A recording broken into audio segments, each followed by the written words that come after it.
அஸ்ஸலாமு அலைக்கும். Hope you all are doing good. So இன்னும் ஒரு இன்ட்ரெஸ்டிங்கான வீடியோ ஒன்றில் உங்கள் எல்லாரையுமே சந்திக்கிறதுல ரொம்பவுமே சந்தோஷம்.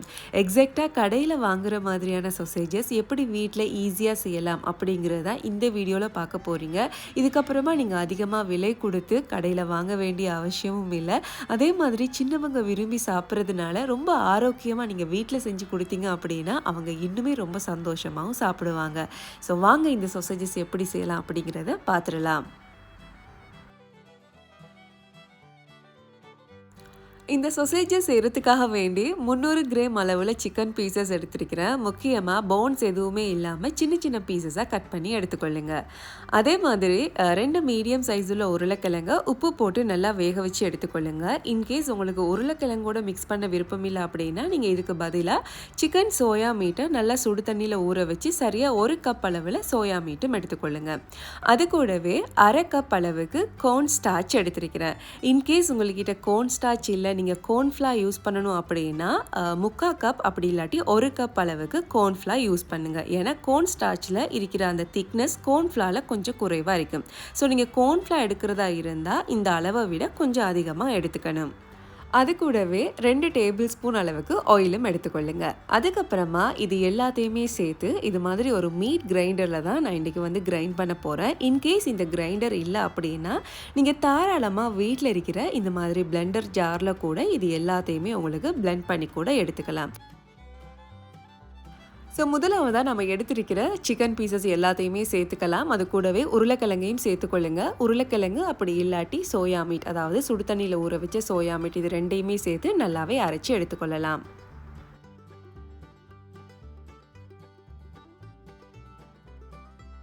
இந்த மாதிரி நல்லா பேஸ்ட்டாக அரைப்பட்டு வந்ததுக்கு அப்புறமா இதுக்கு நம்ம எக்ஸ்ட்ராவாக கொஞ்சம் டேஸ்ட்டாக இருக்கணும் அப்படிங்கிறதுக்காக வேண்டி 2-3 மசாலா பவுடர் சேர்த்துக்கலாம். அதில் முதலாவதாக ஒரு 2 டீஸ்பூன் அளவுக்கு மிளகாய் தூள் சேர்த்துக்கொள்ளுங்க. உங்களுக்கு சாப்பிடும்போது காரமாக இருக்கணும் அப்படின்னா இதை விட கொஞ்சம் அதிகமாக மிளகாய் தூள் சேர்த்தாலும் பரவாயில்லை. அதே மாதிரி 1 டீஸ்பூன் அளவுக்கு garlic powder சேர்த்துக்கொள்ளுங்க. 1 teaspoon garam masala, அதே மாதிரி 1 டீஸ்பூன் ஜீரகத்தூள். இது எல்லாமே ஆப்ஷனல் தான். உங்களுக்கு சாப்பிட்ற நேரம் நல்ல ஃப்ளேவர் கிடைக்கணும் அப்படின்னா இந்த மசாலா பவுடர் சேர்த்து அது கூடவே நம்ம எடுத்து வச்சிருக்கிற 2 டேபிள் ஸ்பூன் ஆயிலையும் சேர்த்துக்கலாம். தேவையான அளவு உப்பு சேர்த்துக்கொள்ளுங்க. நான் ஒரு 1.5 டீஸ்பூன் அளவுக்கு உப்பு சேர்த்துக்கிறேன். அண்ட் அதே மாதிரி நம்ம எடுத்திருக்கிற கார்ன் ஸ்டார்ச்சையும் இது கூட சேர்த்துக்கலாம். நீங்கள் கார்ன்ஃப்ளவர் சேர்க்குறதா இருந்தால் முன்ன சொன்ன மாதிரி கொஞ்சம் அதிகமான அமௌண்ட்டாக சேர்த்துக்கொள்ளுங்க. இது கூடவே நமக்கு இன்னும் ஒரு முக்கியமான இன்கிரியன்ட் தேவைப்படும், அதுதான் கூல் வாட்டர். ஸோ நம்ம இது எல்லாத்தையுமே சேர்த்து அரைக்கிறதுக்காக வேண்டி கூல் தண்ணியில் தான் இதை நம்ம அரைச்சி எடுக்கணும். அதுக்காக 1/2 கப் அப்படி இல்லாட்டி 1/2 கப்பை விட குறைவாக சேர்த்துக்கொள்ளுங்க. நீங்கள் எப்போவுமே இது மாதிரி தண்ணி சேர்க்கும் போது ஒரே தரத்தில் எல்லாத்தையுமே சேர்த்துடாமல் கொஞ்சம் கொஞ்சமாக சேர்த்து இது மாதிரி அரைச்சி எடுத்துட்டிங்க அப்படின்னா அதோட கன்சிஸ்டன்சியில் எந்த ஒரு குளறுபடியும் வராமல் சூப்பராக உங்களுக்கு இது மாதிரி கிடைச்சிரும்.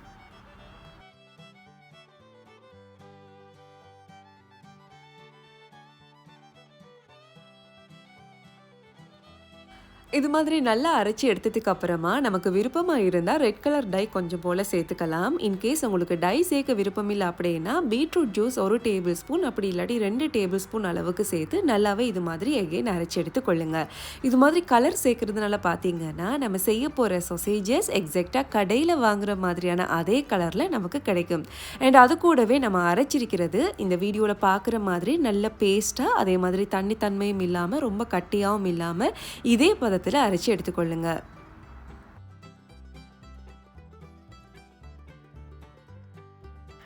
கேக் பேர்ல் அகாடமியோட 3 இயர்ஸ் அனிவர்சரியை முன்னிட்டு ஒரு பெரிய ஆஃபரில் கேக் கிளாஸ் ஆரம்பிக்கிறாங்க. கேக்கை பற்றின A to Z விஷயங்கள் எல்லாத்தையுமே உங்களுக்கு அழகான முறையில் தரமான விளக்கத்தோடு படிக்கணும் அப்படின்னு ஆசைப்பட்டீங்கன்னா தாராளமாக இவங்களோட கிளாஸில் நீங்களும் ஜாயின் ஆகலாம். ரொம்ப ரீசனபிளான ப்ரைஸில் தான் கிளாஸ் ஆரம்பிக்கிறாங்க. அதே மாதிரி நீங்கள் கொடுக்குற காசுக்கு தரமான முறையில் உங்களுக்கு தேவையான விஷயங்கள் எல்லாத்தையுமே அவங்களும் சொல்லி தருவாங்க. நீங்கள் எந்த சந்தேகங்கள் இருந்தாலும் அவங்க கிட்ட கேட்டே கிளியர் பண்ணிக்கலாம். ஸோ அவங்களோட டீட்டெயில்ஸ் எல்லாமே டிஸ்கிரிப்ஷனில் கொடுக்குறேன். அவங்களோட வாட்ஸ்அப் லிங்கை இப்போவே கிளிக் பண்ணி அவங்களோட கிளாஸில் ஜாயின் பண்ணிக்கொள்ளுங்க. அடுத்ததா நம்ம அரைச்சு வச்சிருக்கிற சொசேஜஸ் மிக்சிங் எல்லாத்தையுமே ஒரு பைப்பிங் பேக்கில் இது மாதிரி போட்டுக்கொள்ளுங்க. பைப்பிங் பேக் இல்லை அப்படின்னா சாதாரணமாக நீங்கள் ஒரு பொலித்தீனில் கூட நல்லா கோன் மாதிரி செஞ்சு இது மாதிரி எல்லா மிக்சிங்கையுமே போட்டு எடுத்துக்கொள்ளலாம். ஸோ இந்த அளவு நம்ம போட்டதுக்கு அப்புறமா மேல் பகுதியை நல்லா இது மாதிரி கையால் ட்விஸ்ட் பண்ணி நல்லாவே டைட் பண்ணிக்கொள்ளுங்க. அதுக்கப்புறமா இது மாதிரி ஒரு பிளாஸ்டிக் பாட்டில் எடுத்துக்கொள்ளுங்க. முடிஞ்சால் சின்ன பிளாஸ்டிக் பாட்டிலாக எடுத்துக்கொள்ளுங்க. அப்போ தான் இந்த மிக்சிங்கால் நம்ம சொசேஜஸ் ஷேப் எடுக்கும்போது ரொம்ப ஈஸியாக இருக்கும். இது மாதிரி கேக் ட்ரே அப்படி இல்லாட்டி அலுமினியம் தட்டு எடுத்துக்கொள்ளுங்க. கொஞ்சம் போல் ஆயில் போட்டு எல்லா பகுதியிலையுமே ஆயில் படுறதுக்கு மாதிரி பூசிக்கொள்ளுங்க. அண்ட் அதே மாதிரி நீங்கள் எந்த அளவுக்கு ஆயில் நல்ல முறையில் பூசுறீங்களோ அந்த அளவுக்கு நீங்கள் செய்ய போகிற சொசேஜஸ் ஒட்டாமல் வரும். ஸோ நான் எடுத்துருக்கிற பாட்டில் பெருசாக இருக்கிறதுல பார்த்தீங்கன்னா உள்ளுக்கு இருக்கிற மிக்சிங் வெளியில் வரதுக்கு கொஞ்சம் கஷ்டமாக இருந்தது. பட் இதுவே நீங்கள் சின்ன பாட்டில் எடுத்தீங்க அப்படின்னா உங்களுக்கு ஈஸியாகவே இந்த பாட்டிலால் சொசேஜஸ் ஷேப் எடுக்கிறதுக்கு ரொம்ப ஈஸியாக இருக்கும். நீங்கள் இது மாதிரி பைப்பிங் பேக்காலேயே சொசேஜஸ் ஷேப் எடுக்கலாம். பட் என்னன்னா நம்ம கடையில் வாங்கும்போது சொசேஜஸ் நல்ல உருண்டையாக இருக்கும் இல்லையா? இது மாதிரி பைப்பிங்கில் செய்யும்போது அந்த உருண்டை ஷேப் நமக்கு கிடைக்காது.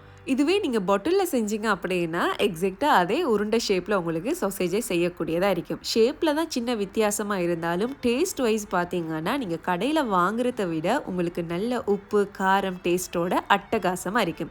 ஸோ இது மாதிரி ட்ரேயில் நம்ம எடுத்திருக்கிற மிக்சிங் எல்லாத்தையுமே சொசேஜை ஷேப்பில் போட்டதுக்கு அப்புறமா ஒரு துணி அப்படி இல்லாட்டி இது மாதிரி பொலித்தீன் வச்சு நல்லாவே கவர் பண்ணி கொள்ளுங்கள். உங்களுக்கு பொலித்தீன் தான் கட்டாயம் வேணும் அப்படின்னு அவசியம் இல்லை. நீங்கள் சாதாரணமாக வீட்டில் யூஸ் பண்ணுற சின்ன டவல், அதாவது கிச்சன் டவலாக இருக்கட்டும் அப்படி இல்லாட்டி காட்டன் துணியாக இருந்தால் கூட மேலே நீங்கள் இது மாதிரி கவர் பண்ணி எடுத்துக்கலாம்.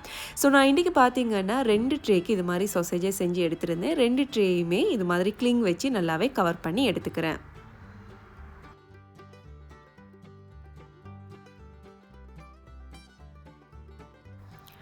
அடுத்ததாக நம்ம எடுத்திருக்கிற ட்ரேயை விட பெரிய அளவு சட்டியை எடுத்துக்கொள்ளுங்க. சட்டியில் 1.5 கப் அளவுக்கு தண்ணி சேர்த்துக்கொள்ளுங்க. வளமையாக வட்டிலப்பம் எல்லாம் நம்ம வேக வச்சு எடுப்போம் இல்லையா? சேம் மெத்தடில் அந்த தண்ணி ஆவியில் தான் நம்ம இந்த சொசேஜஸ் எல்லாத்தையுமே வேக வச்சு எடுக்க போகிறோம். முடிஞ்சால் இது மாதிரி சின்ன ட்ரே எடுத்திங்க அப்படின்னா சட்டிக்குள்ளே வைக்கும்போது ஒரு சின்ன ஸ்டாண்ட் வச்சுட்டிங்கன்னா உள்ளுக்கு இருக்கிற தண்ணி எதுவுமே இந்த ட்ரேக்குள்ளே போகாமல் ரொம்ப சேஃபாகவே நமக்கு இந்த சொசேஜஸ் எல்லாமே ஈஸியாக வேக வச்சு எடுத்துடலாம். ஹை ஃப்ளேமில் 10 நிமிஷத்துக்கு நல்லா இது மாதிரி வேக வச்சு எடுத்துக்கலாம். அதுக்கப்புறமா நம்ம போட்டிருக்கிற பொலித்தீன் எல்லாத்தையுமே ரிமூவ் பண்ணிடலாம். இது மாதிரி ரிமூவ் பண்ணும்போது பார்த்தீங்கன்னா உள்ளுக்கு இருக்கிற சொசேஜஸ் ஒரு 40-50% ஆல்ரெடி நல்லாவே வெந்திருக்கும். ஸோ இது மாதிரி கலட்டினதுக்கு அப்புறமா நம்ம எகெயின் மூடி ஒரு 15 நிமிஷத்துக்கு அதே ஹை ஃப்ளேமில் வச்சு நல்லாவே வேக வச்சு எடுத்துக்கலாம். ஹை ஃப்ளேமில் சரியாக 25 நிமிஷத்துக்கு இந்த சொசேஜஸ் எல்லாத்தையுமே வேக வச்சு எடுத்துக்கலாம். இப்போ பார்த்தீங்கன்னா உள்ளுக்கு எல்லாமே நல்லா வெந்திருக்குது. ஆனால் நீங்கள் இந்த ட்ரேயில் இருந்து சொசேஜஸை கலட்டுறதுக்கு முதல் சூடு தனியும் வரைக்கும் ஒரு 10 நிமிஷத்துக்கு ரெஸ்ட் பண்ண வச்சிடலாம்.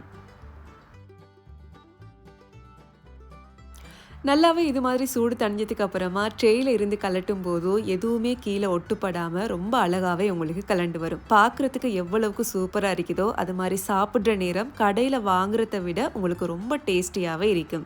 ஸோ இது நீங்கள் சாப்பிட்றதா இருந்தால் கொஞ்சம் போல் இது மாதிரி ஆயில் சேர்த்து லேசாக ஃப்ரை பண்ணி எடுத்துக்கொள்ளுங்க. டீப் ஃப்ரை பண்ணணும் அப்படின்னு அவசியமே இல்லை. அதே மாதிரி இதை உங்களுக்கு கறி கூட செஞ்சுக்கலாம்.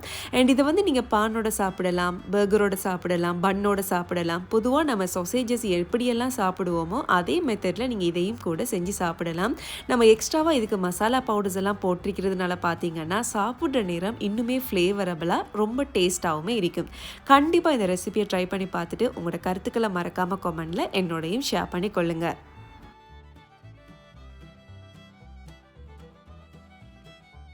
இது மாதிரி மேல் பகுதியையும் கீழ்ப்பகுதியையும் சரியாக 1 நிமிஷத்துக்கு லேசாக ஃப்ரை பண்ணி எடுத்துக்கொள்ளுங்க. அண்ட் அதே மாதிரி பார்த்தீங்கன்னா இதை நீங்கள் ஃப்ரிட்ஜில் வச்சு ஸ்டோர் பண்ணலாம். ஃப்ரிட்ஜில் வைக்கிறதா இருந்தால் ஃப்ரீசரில் வச்சு ஸ்டோர் பண்ணி கொள்ளுங்க. ஸோ நீங்கள் எக்ஸாக்டாக கடையில் வாங்கும்போது சொசேஜஸோட உள்பகுதி எப்படி இருக்குமோ அதே மாதிரி தான் நம்ம செஞ்சிருக்கிற சொசேஜஸோட உள்பகுதியுமே இருக்கும். ஸோ இந்த வீடியோ உங்கள் எல்லாருக்குமே பிடிச்சிருக்கும் அப்படின்னு நினைக்கிறேன். பிடிச்சிருந்தா கண்டிப்பாக உங்களோட ஃப்ரெண்ட்ஸ் அண்ட் ஃபேமிலிஸ் கூட ஷேர் பண்ணுங்கள். இப்போ தான் இந்த சேனலில் நீங்கள் புதுசாக வீடியோ பார்க்குறீங்களா இருந்தால் நீங்கள் பார்க்குற இந்த வீடியோ உங்களுக்கு பிடிச்சிருந்தா மறக்காமல் இந்த சேனலையும் சப்ஸ்கிரைப் பண்ணி கொள்ளுங்கள்.